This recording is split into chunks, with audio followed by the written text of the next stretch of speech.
Right after.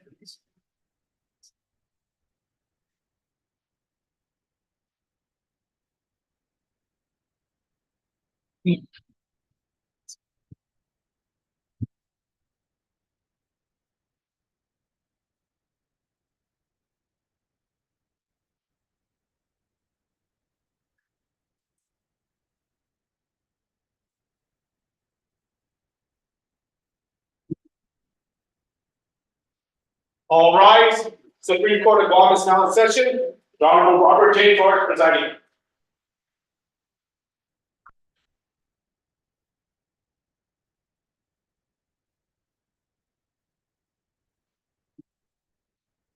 Good morning, councils. You may be seated.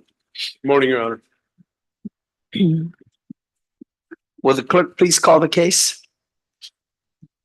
This is Supreme Court case number CVA23-009, Jesse Anderson Lujan and Francis Gill, plaintiffs appellants, v. Stephen Tebo, Richard Jortberg et al., defendants appellees.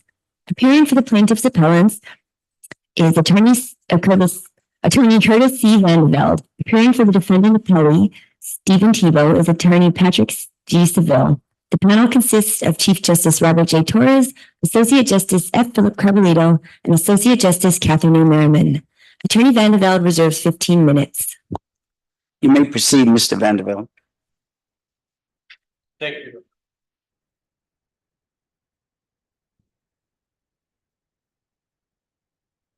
If it please the court, Your Honors, Mr. Chief Justice, Associate Justice Carbolito, and Associate Justice Merriman. The trial court was very thin in its factual findings relative to its decision and order. And relative to going through the Santos factors, there was very little reference to portions of the record upon which the determination of the application of the factor in favor of a party was determined based upon factual analysis. But I think it's important to look at the case a little more broadly than that decision. And when you do, I think that you'll find that from Judge Sicola's decision and order on the first motion to dismiss, there was an issue about the COVID impact. And even Judge Sicola, in giving her decision in order with the rebuke, recognized that there was going to be continued impact because of the ongoing COVID pandemic. But does Judge Sicola's decision really looking towards the future in terms of the delay? That I know that you, in your brief, you said that she says that further delay is likely due to the effects of COVID and the inability of your clients to travel back to Guam.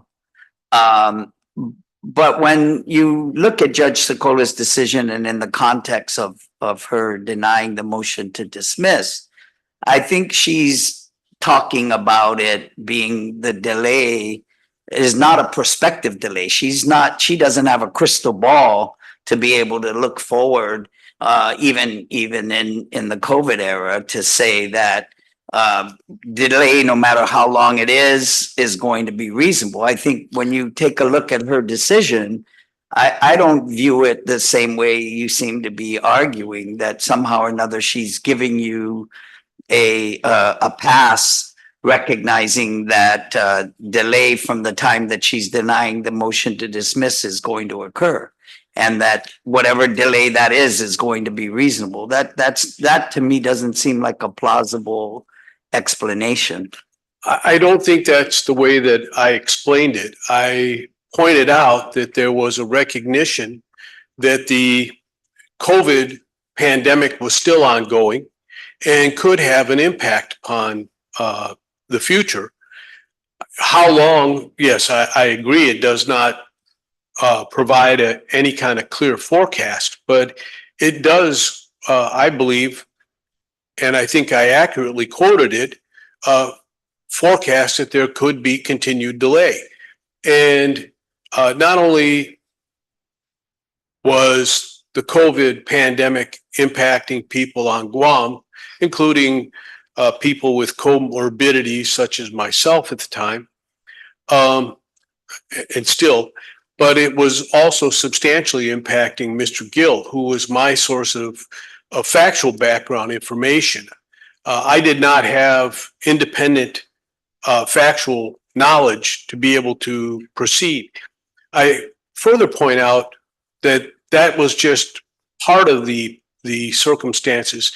Shortly following Judge Cola's decision in order, she retired from the bench and the case got put into being reassigned. And Before we move on to the period post Judge Sokola's retirement, let me just focus on the period before Judge Sokola retired, actually up until the time that she issued the decision and order denying the first motion to dismiss. So she denied that in February 16th, 2021. And I know that there's a lot of discussion in the briefs about the delay that was incurred pre-December, February 16, 2021, including the status conferences that were missed and the numerous ones that were held, et cetera. But is that period really relevant for us to consider, the pre-February 2021, in light of the judge's determination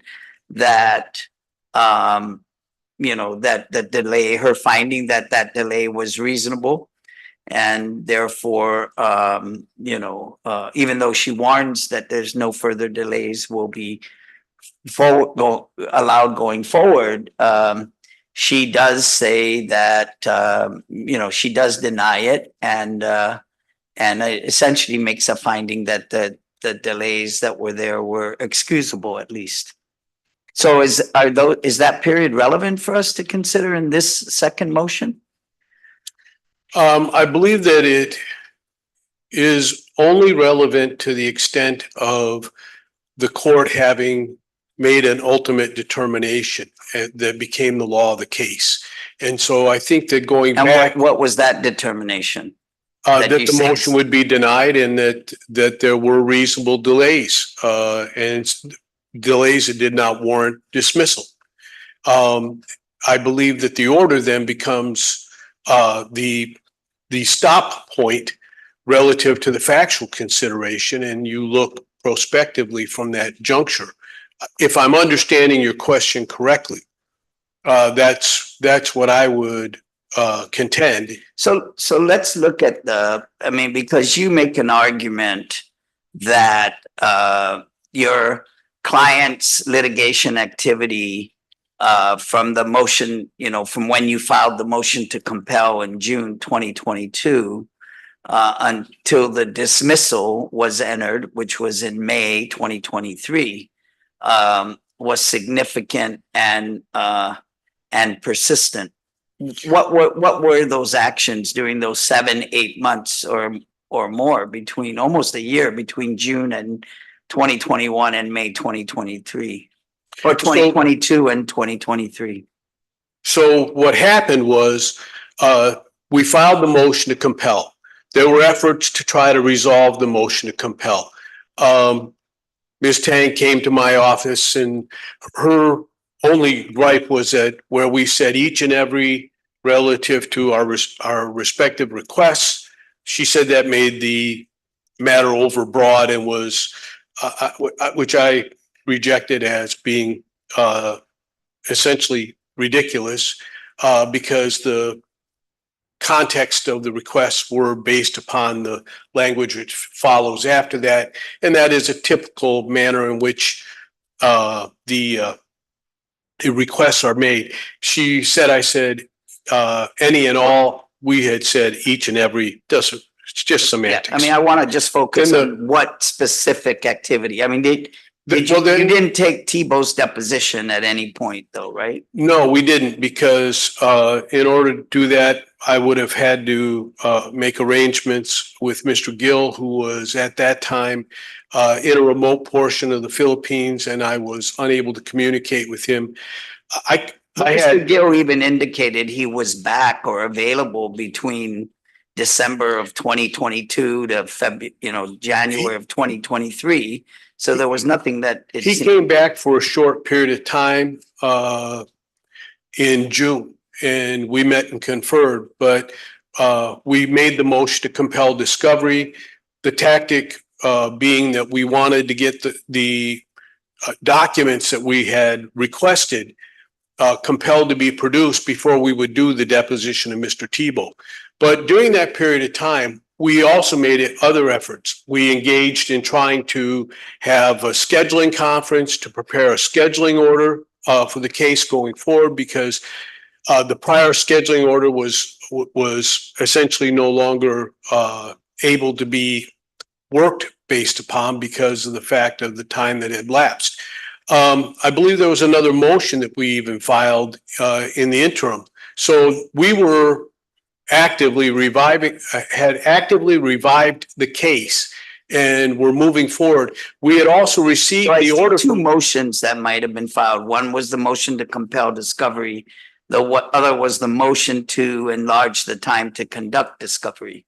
correct. And then I believe the next issue is that Judge Barcinas ordered the parties to confer on a scheduling order, and I prepared and dispatched the proposed scheduling order, and we had go rounds on that. Wasn't that done just like right before the hearing on the motion to dismiss? No, it had been done before that. We tried to have the conference on that. I believe it was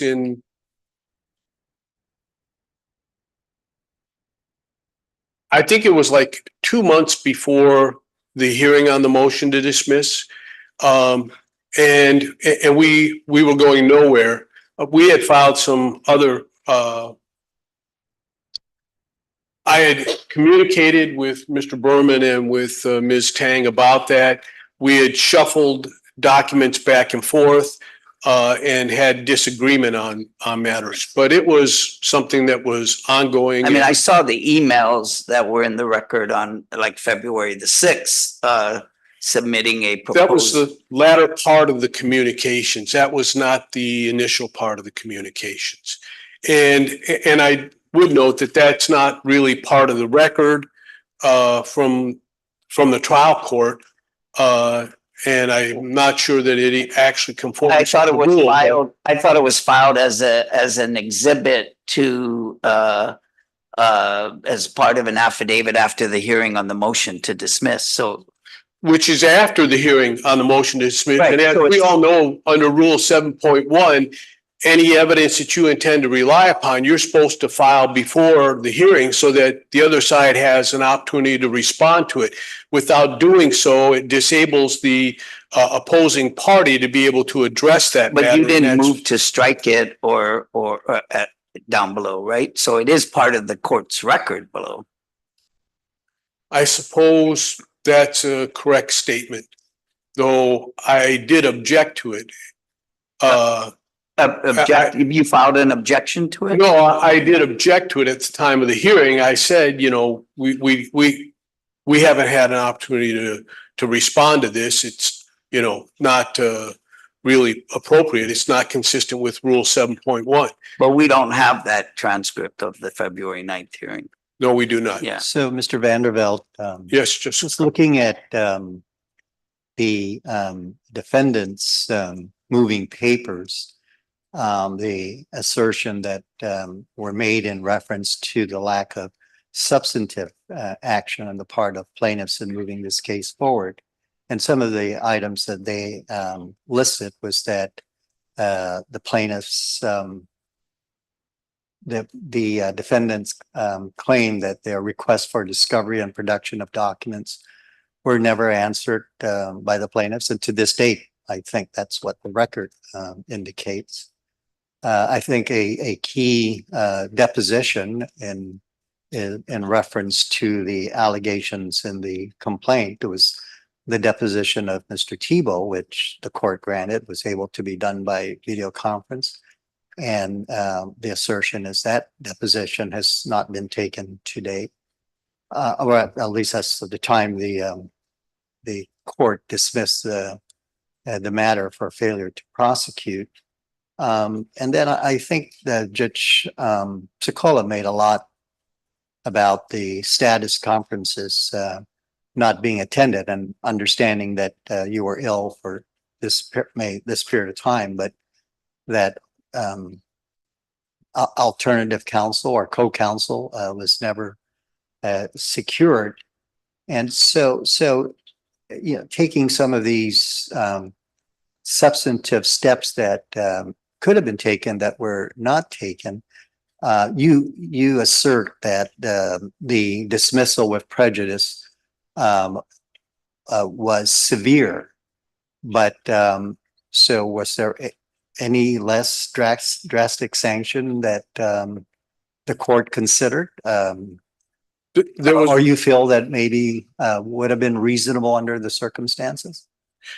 Court could have issued a scheduling order. We at that point had No, that's a not judge who sanction. stuck with the case. The court could have issued a scheduling order if it felt that there was some actual prejudice that had been shown, could make an ameliorative order. But it's, as Judge Barcinas pointed out, it's just a rebuttable concept of prejudice, not any showing of actual prejudice. The court could have imposed some financial sanction, I suppose, but there was aggressive efforts to put together a scheduling order to try to get the case scheduled for trial. But at the same time, we were aggressively. I'm sorry, Mr. Vanderbilt. No, it's okay. What good would have a scheduling order have done? And first of all, the plaintiff is the one who filed the complaint, so the plaintiffs have the responsibility to move the case forward and seek the court's seek court orders in the event that it needed the assistance of the court in that regard. Which I was doing. I was actively pursuing getting the scheduling order in place as directed by Judge Barcinas. He essentially recognized the case had been revived and ordered us to prepare a scheduling order, and I aggressively made efforts to get that scheduling order in place. So I believe that Could you have done more besides that scheduling order? Not without the discovery we were trying to compel. What As Your about Honor is, turning over the request for production that the defendants had sought? I understand. they had that never was still pursued. outstanding. They had never pursued that discovery. There had never been a conference about it, and They had a request though that was outstanding. they had requests that were outstanding, and they're just like their complaint about plaintiffs not meeting and conferring. They made no effort to meet and confer. And as Your Honors are well aware, under the CVR, it is the responsibility of the intended movement to try to schedule a conference to resolve the discovery dispute. And I do recognize that there was a problem in getting the discovery. I had no clue when it would be that Mr. Gill would be able to again return to Guam. He had some health issues. He could not leave the Philippines until he came in June. Then he was only here for a short period of time and had to go back because he had some health issues. But why was Mr. Gill's personal presence essential in terms of communicating with your client? He was the individual with the fact knowledge that the complaint was primarily based upon. Mr. Lujan was involved in but there's things tangentially, but not other modes of communication, Mr. Vanderbilt. We found that out during COVID. We were Zooming all the time. We were on the phone all the time, for a lot of the time. Where Mr. Gill was residing in a remote island in the Philippines, he did not have that kind of communication ability. And so, I mean, I couldn't communicate with him. But he filed the much. lawsuit. It was his responsibility to make him available to counsel in order to move the case forward. Otherwise, the lawsuit shouldn't have been filed.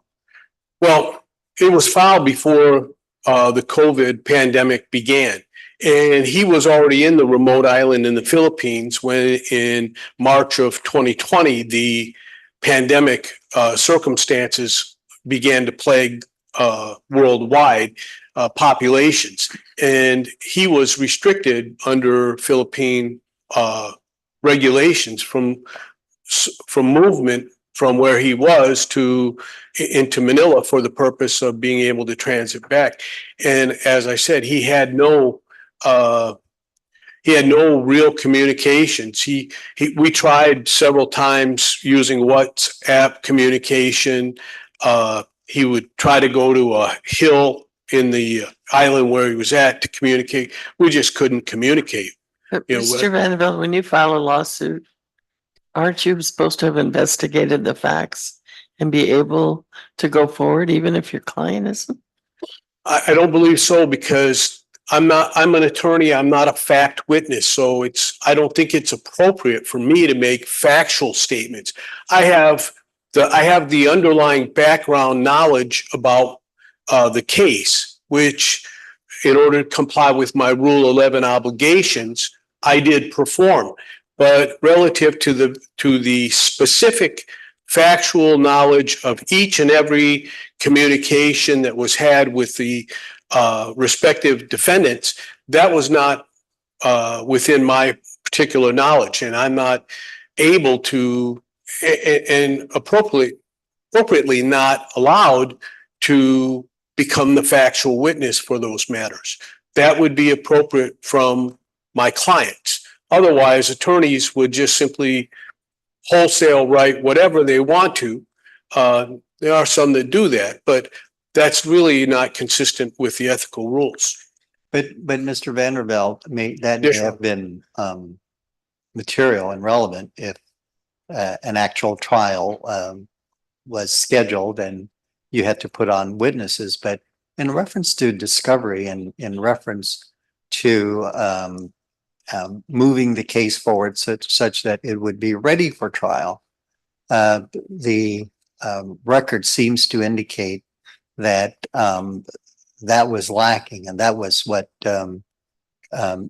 Judge Persinas may have deemed, that there was a lack of substantive activity to move the case forward, and that was seemed to be, and I think what's important, at least for me, is the standard of review in this case. You know, do we look at the trial court's action? Has there been a clear abuse of discretion?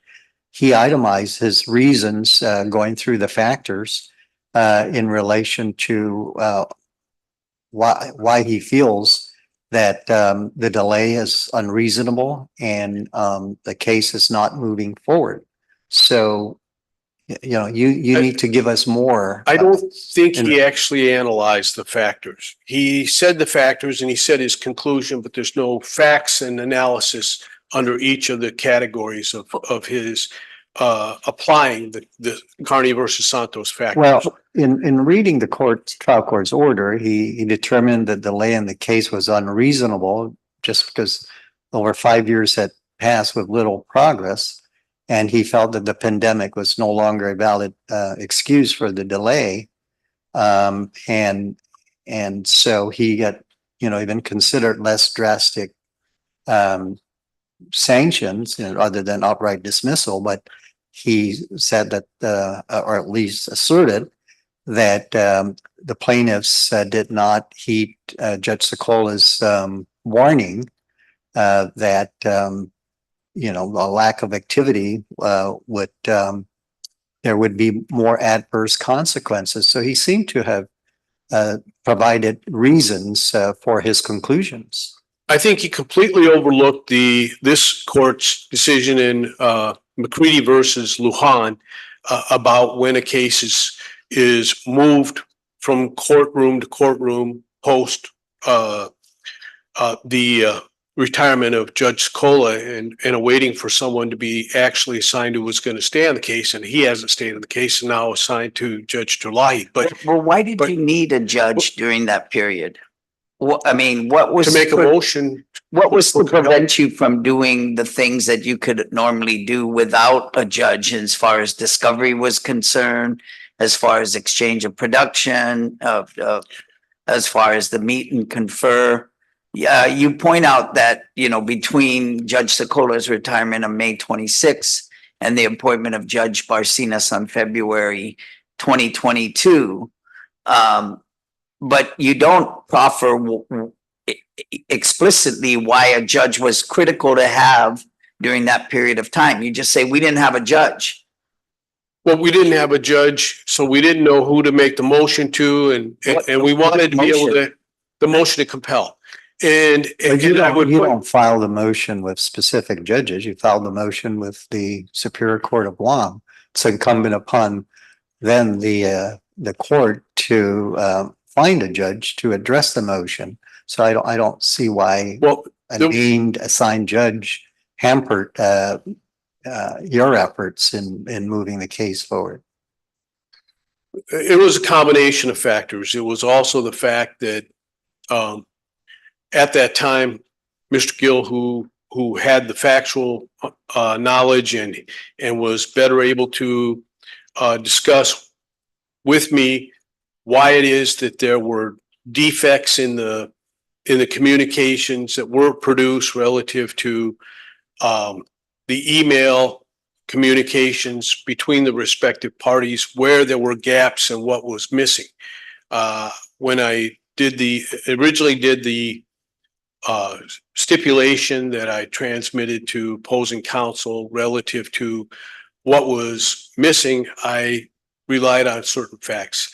You have Combined with less that- than 5 minutes left, so I don't know if you want to reserve now. Well, I wanted to reserve more, but I'll Yeah, reserve, you took I'll more. reserve Yeah. what I have. And All right. I just want to real quickly point out, you know, I ended up at times almost passing out, just walking from the parking lot into the courthouse.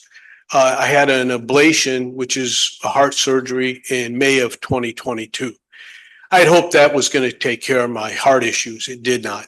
So I had open heart surgery on St. Patrick's Day in 2023 because of the severity of my heart problems. And I had a angiogram, and the doctor told me that my heart was almost 100% blocked and I needed emergency bypass surgery. You know, I was struggling health-wise, trying to do everything that I could to stay on top of my caseload. It was just not possible. And Well, the I think judge Judge Barcinas did gave consider- very short shrift to that. He just kind of, Well, he did in his order. he mentions it, but very short shift. He does reference it at least 2 times. And I know you pointed out that you felt he didn't consider the effects of your failing health, but there are at least 2 references in the decision in order to it. Whether it was references. accorded the weight that you wanted him to consider. I mean, we are here on an abuse of discretion standard, and if the record contains no evidence on which the judge could have rationally based his decision. So, I mean, he at least mentions the health issues. He mentions it twice, but just completely in saying that he disregards it. He finds it to be not of a moment. So. All right, thank you, Mr. Vanderbilt. Mr. Seville? Good morning, Mr. Chief Justice. Can you Members raise of the the court. microphone, Mr. Seville? Sorry, thank you. You know, if I could begin by just noting one thing. Justice Carbolito, you noted, you brought up the issue of the missed status hearings. And actually, Mr. on page 20 of the opening brief of the appellant, appellant said that Mr. Vanderbilt's illness began in March 2022, or that was when it really started to manifest itself. And the status hearings that Judge Sokola referred to were all completed by November 5th, 2020. So that was. But does all of that really matter before Judge Secola's decision? It does, Your Honor, under Okay, the why? totality of the circumstances analysis, which the trial court is properly employed here. You don't just look at the immediate inactivity. You look at the history of the case and all the factors in the But case. she already said all of that stuff that happened before was reasonable delay.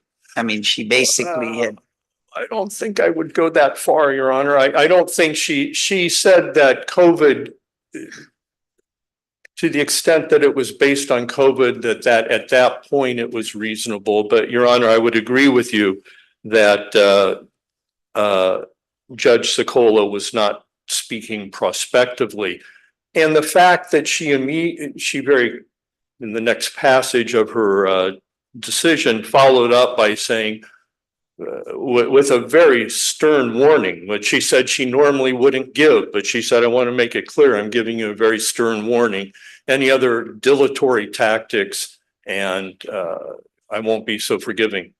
That will not be an excuse. So, Mr. Seville, giving the appellant the benefit of the doubt, and we start considering the delay from the point of Judge Barcinas's appointment over the case. I'm sorry, Your Honor, I just didn't hear the first part of your question. Giving the appellant the benefit of the doubt, and we start from the point Judge Barcinas was appointed to the case. Yes. February 2022. What circumstances do you point to show there was no longer any excuse for delay?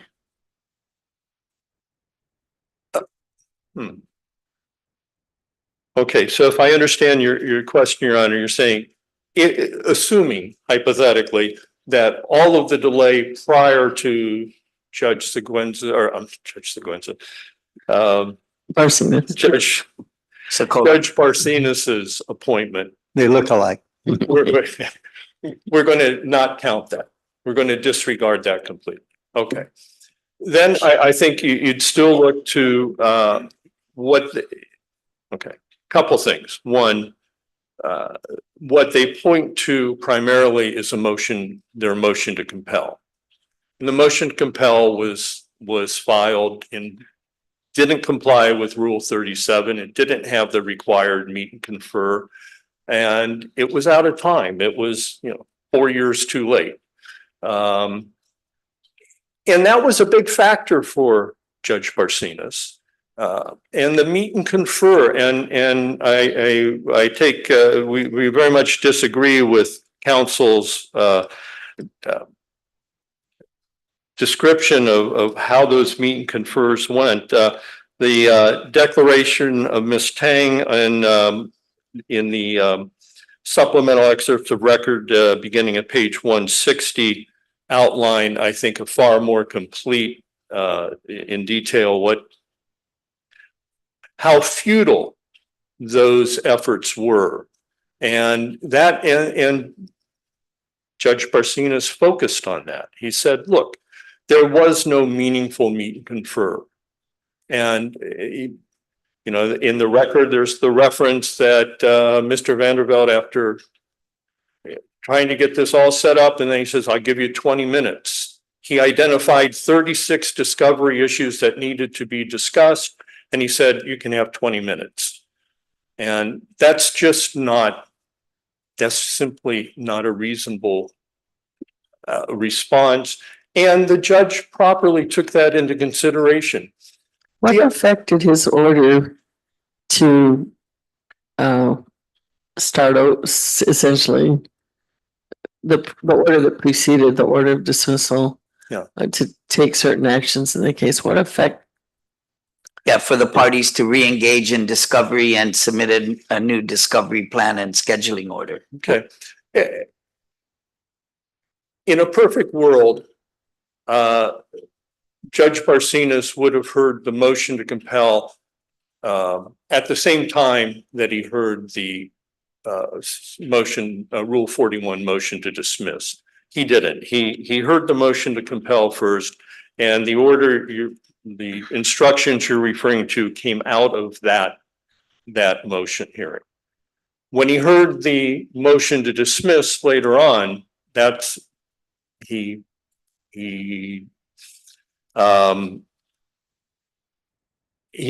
we know, he dismissed the case, but What efforts were made between his order to re-engage and the dismissal to litigate? In other words, from November, when picking up on Justice Merriman, when he denied the motion to compel, told the parties to re-engage in discovery and submit a new discovery order. And then obviously there was a hearing in February. Yeah. On the motion to dismiss. Your Honor, and I am hamstrung because I have to be able to write, it only is of value to you if I can recite to the record.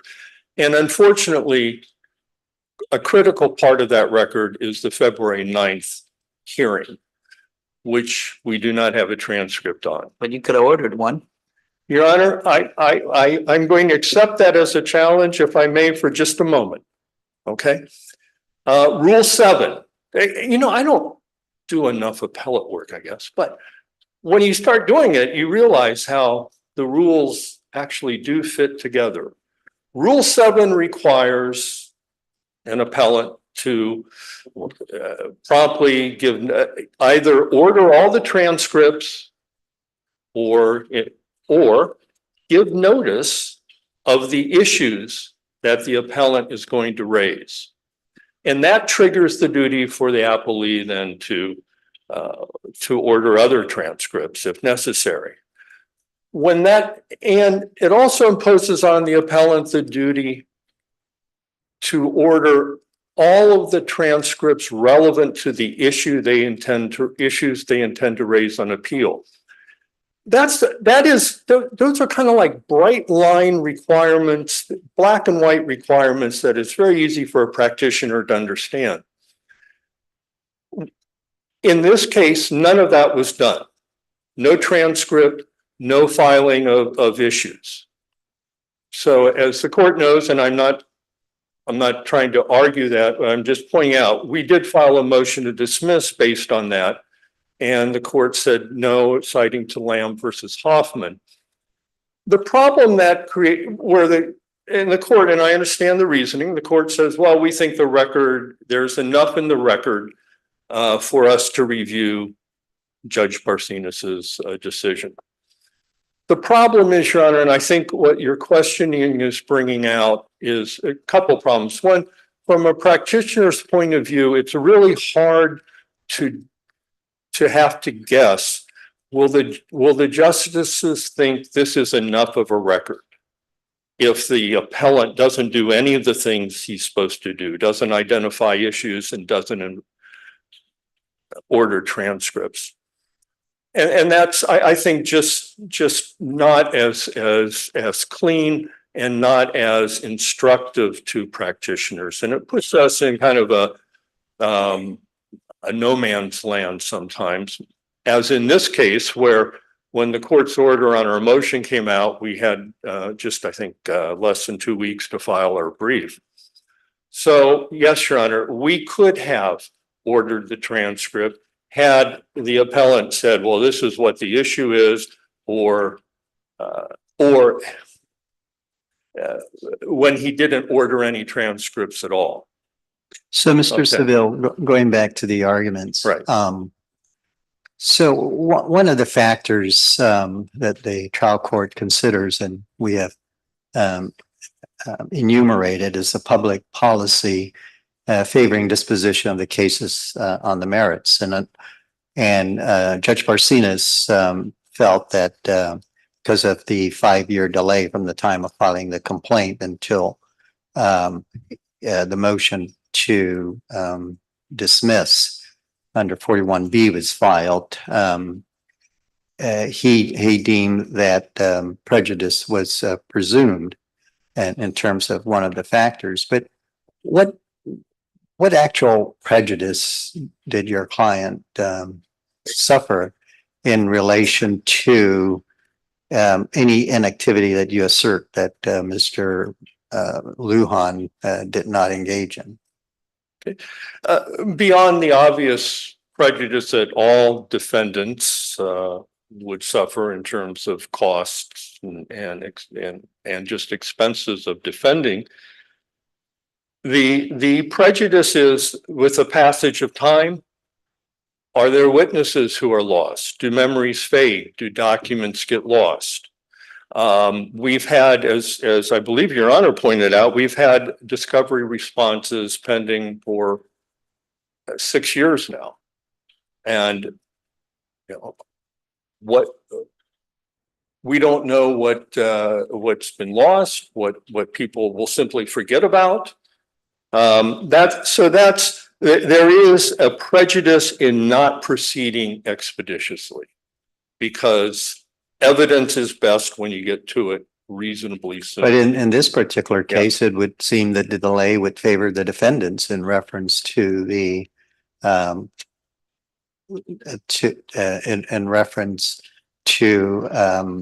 addressing the merits of plaintiff's case. I mean, it was the plaintiffs who have the burden of proof in terms of substantiating the assertions in the complaint. And so sure, there is that, you know, that's one of the things you consider sometimes. Sometimes delay favors the defendant, inactivity ultimately favors the defendant sometimes. But if the case then, if there's a long period of inactivity and then that is forgiven, which is what they're asking for, and the case starts up, then that period of inactivity actually can become a disadvantage to a defendant, a prejudice to the defendant, if it turns out that the defendant cannot locate documents or cannot obtain documents, or witnesses are no longer subject to the subpoena power of the court. And there is also just, and it's hard to quantify, but there is the burden of being a defendant, living under a cloud, and you know, perhaps for lawyers, we take it as, you know, water off a duck's back, but a lot of lay people don't. They think, oh my goodness, are my assets at issue? What do I have? They worry, and that is a prejudice that my client should not have to borne for all these years. do you feel that less drastic sanctions should have been considered by the trial court rather than dismissal, considering that the policy in terms of favoring disposition of cases on the merits? You know, if we use trial court broadly as the trial court, Judge Sokola did consider less drastic sanctions. And Judge Barcinas referred to, he actually said he thought the defendants had gotten, or that plaintiffs had gotten 2 bites of the apple, and he said he considered that and just thought that a less drastic sanction would not be effective.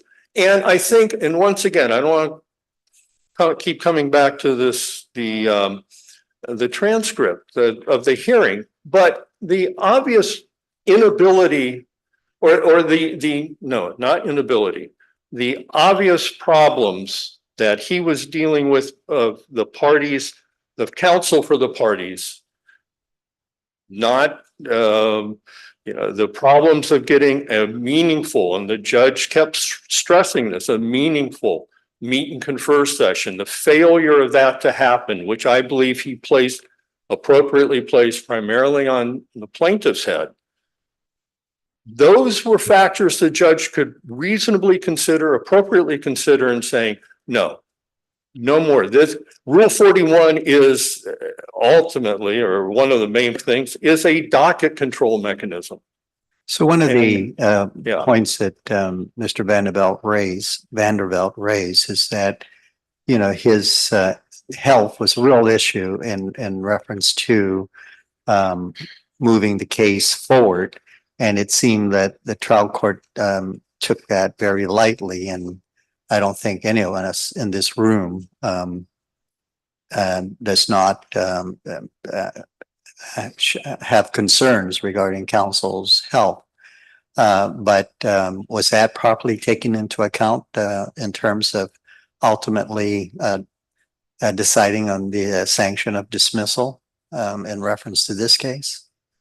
Yes, Your Honor, it was. One of the things I would note is, first, I'll preface this by saying, to the best of my knowledge, neither I nor any attorney in my office has ever not been accommodating if a lawyer says, hey, I've got a health issue, we need to make some adjustments or accommodations. That's just, and frankly, I can only think of a couple lawyers in our entire bar who I would suspect might do that. It's so, and the problem here is, as Ms. Tang noted in her affidavit, which is part of the supplemental excerpts, she didn't know. We had no idea about Mr. Vandervelde's health issues. And so when she first read and reading his opposition, we went back and looked, and from March, so his health issues began in he said, or became reached a point of being an issue in what I think I said March 2022. She goes back and looks at the cases he's handling during that period, or immediately prior to that period, the period of inactivity in this case. And it turns out Mr. Vandervelde had a pretty active practice. So, yeah, the judge could say, no, your health issue, even if that was in the record, and it's really not, the extent of the health issue is not in the record, but even assuming that at the February 9th hearing, Mr. Vandervelde said, look, I've got to get surgery and everything. That didn't excuse the inactivity before that, before March 2022. And I think that's part of, once again, under the standard of review, I think that decision by the judge, who in the language of the court, is in the best position to look at the totality of circumstances. I think that's entitled to deference. The judge proceeds as a lesser sanction ordered Mr. Gill and Mr. Jane A lesser sanction to do what, please? The order Mr. Gill and the plaintiffs to obtain co-counsel and proceed diligently. Or is that a sanction? Well, that's interesting. And I think that depends. Yeah, of course, the judge has a lot of discretion what he could have done. I think, and if he just, okay, so if the judge said, well, this is all Mr. Vandervelde's fault, his clients are really not to blame, that might make sense. But the record that you have before you suggests that their excuses, the Gill and Lujan's excuses, the trial court very well may have looked at those with a jaundiced eye, as Justice Carbolito noted. There are the excuse that I was in a small place in the Philippines and for all this time, and the judge might have said, no, there are other methods of communication. If nothing else, there's mail. And same with Mr. Lujan. We have the photos of him out and about at on the town in Manila. It's not a big deal, except while they're saying, oh, I have comorbidities, I have to be so careful, I can't prosecute my case. You have evidence that shows maybe that's not really true. Same with Mr. Gill prosecuting and being involved in other cases where he apparently was able to participate and help counsel. What about the litigation activity that postdated the filing of the second motion to dismiss? And should that have been considered by Judge Barcinas in deciding his motion? I know that we generally say that you shouldn't consider it, but there are some exceptions, and Mr. Vandervelde argues that one of those exceptions should apply here in light of the judge's order to undertake actions after that second motion was dismissed, was to engage in further discovery and submit a new discovery plan. It was to engage in, and I think that was. Re-engage in discovery and submit a discovery plan and scheduling order. And the record suggests that it is the re-engagement in discovery, which meant meaningful conversations and meaningful meet and confers between counsel, where that broke down, where there was not compliance. But Your Honor, for some reason, I think there's 3 cases cited that involve Lujan. Parties named Lujan. It seems to be a popular name that gets to this court, but in Hemlani. On motions to dismiss for failure to prosecute.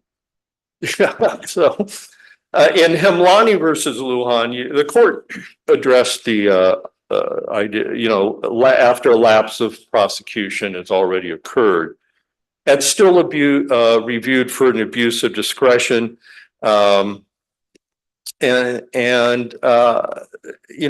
trial court apparently, when it reviewed the issue, just said no. You can't, doing a little bit doesn't cure a long period of prior inactivity. But did Judge Barcinas evaluate the litigation activity post dating the filing of the motion to dismiss? Did he? I'm sorry. Did Judge Barcinas analyze the litigation activity that post dated the filing of the second motion to dismiss for purposes of ascertaining whether or not that the factors, and most particularly the factors on expeditious litigation in light of his order? He was actively engaged in the case at that point. I mean, he had just had a hearing a few months earlier. I'm trying to think. I don't believe he did a detailed analysis of that point.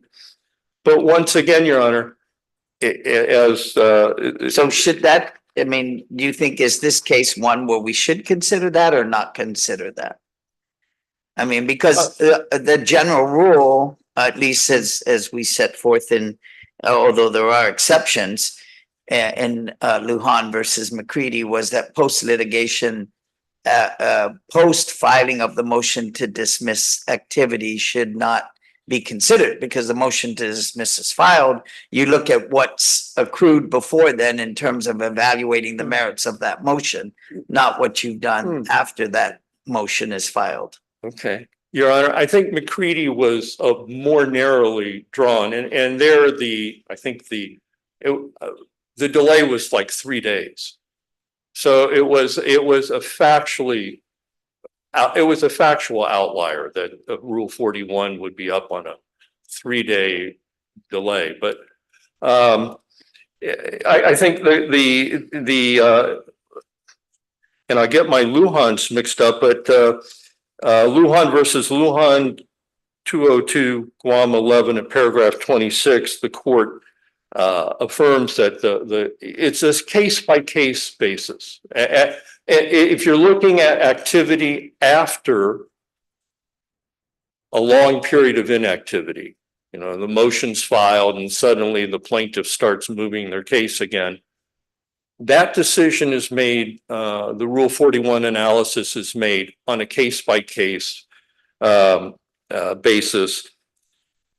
And the court has to make a decision, has there really been diligence? Do I think the case is actually now going to be diligently prosecuted? Once again, I think without a huge amount of deference is given to the trial court in these situations. On Rule 41 analysis. And I think without the February 9th transcript and the arguments the judge heard, the factors he considered at that. I don't think he has to put all of that in his written order. I disagree with appellants where they, in their brief, said, "Oh, we only look to the four corners of the decision in order." And they don't cite authority for that. And I don't think it's correct because it is a totality of circumstances analysis. And that includes what the judge observes. He's looking, who's credible, what's being said to him. So, Your Honor, I think that that Judge Barcinas obviously did not find the very limited activity after we filed our second motion to dismiss as being sufficient to overcome the long period of inactivity before that.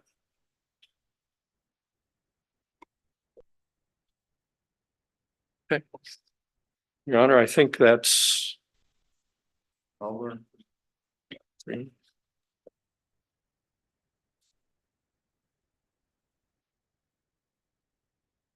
Hang on.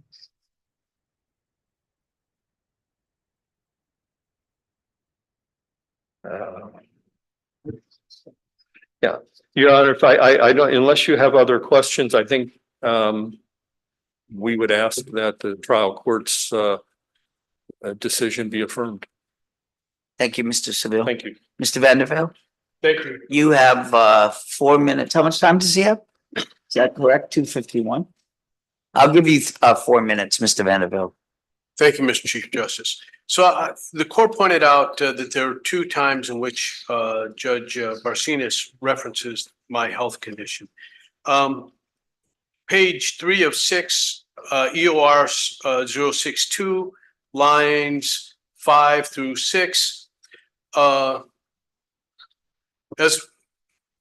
as well as the number of times the case changed courts and the health problems of Attorney Vandervelde, which have been ongoing since December 2019 and allegedly began seriously impairing his work in March of 2021, not 2022, which is the year that was previously commented.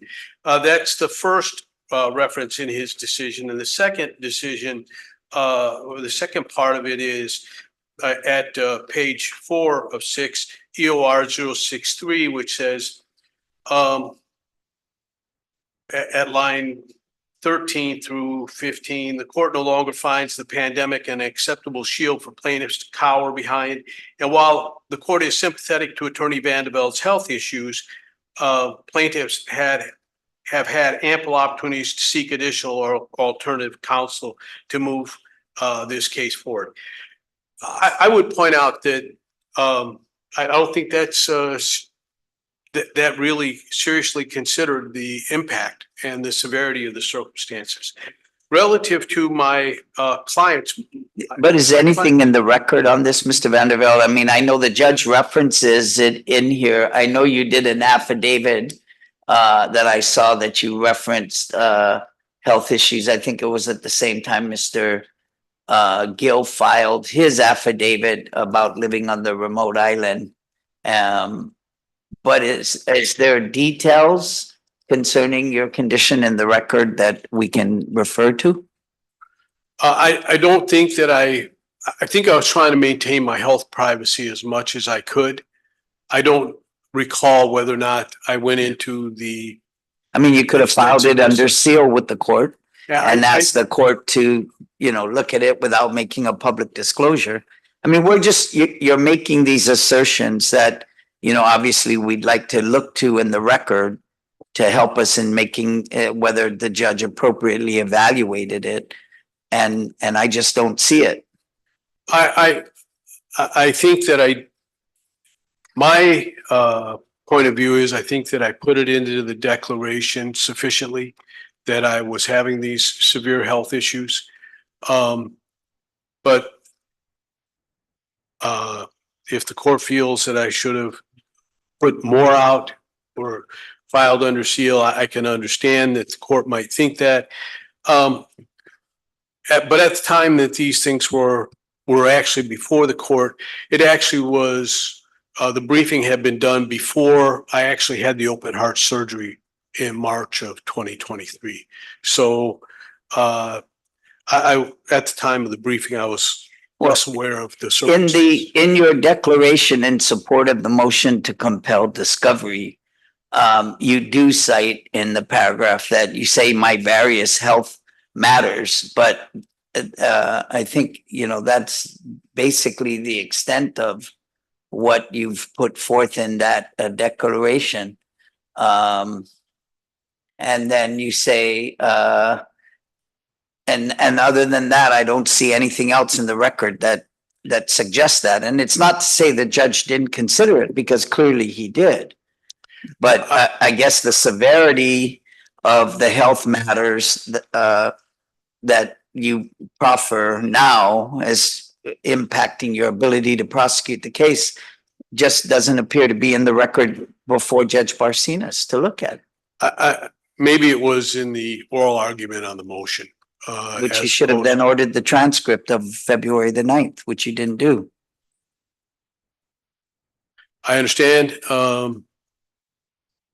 I don't know what more I can say. I had emphasized that I had serious health issues, and I think that was a matter that the judge understood. I just don't think he gave it much consideration.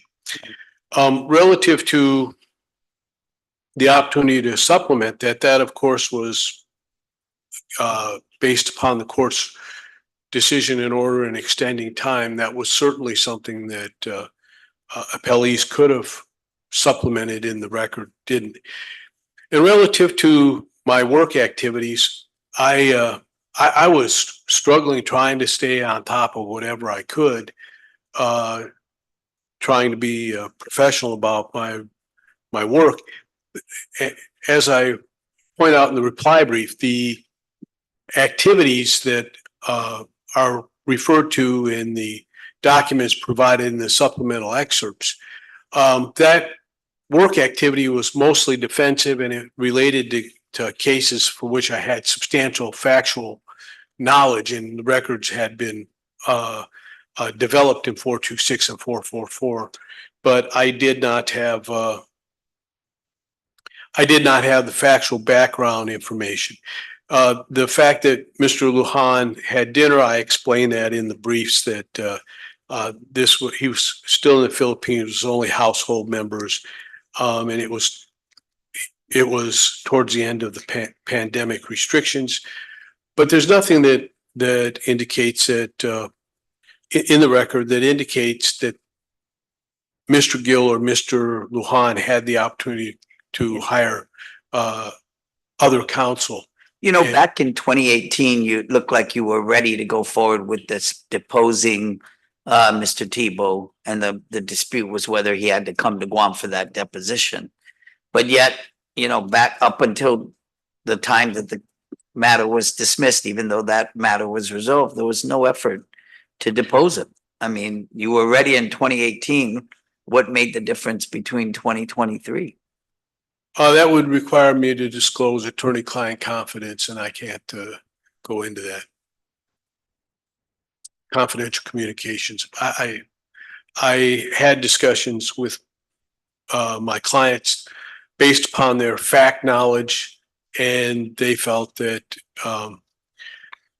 the request for production and trying to compel that was important, and they wanted to defer.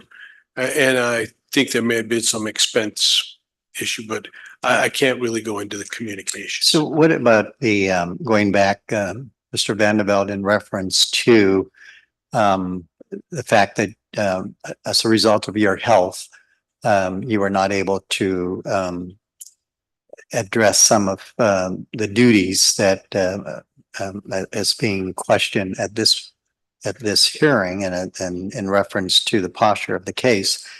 But there was also the reference to that co-counsel could have been engaged But you know, you never addressed that, why that was not a viable alternative.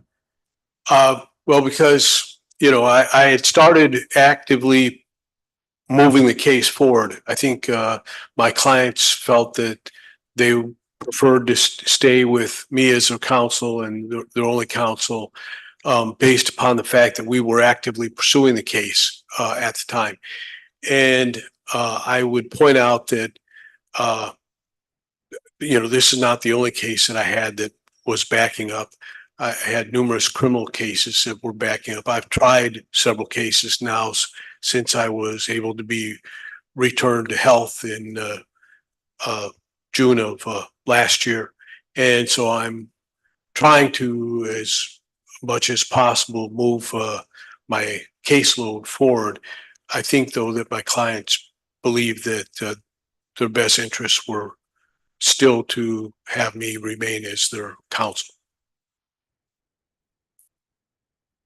Thank you, Your Honors. I All right. Thank you, appreciate Mr. your Madrigal. time and consideration. Thank you. All right, the court will take the matter under advisement, will issue a written opinion, and will now stand adjourned. All right.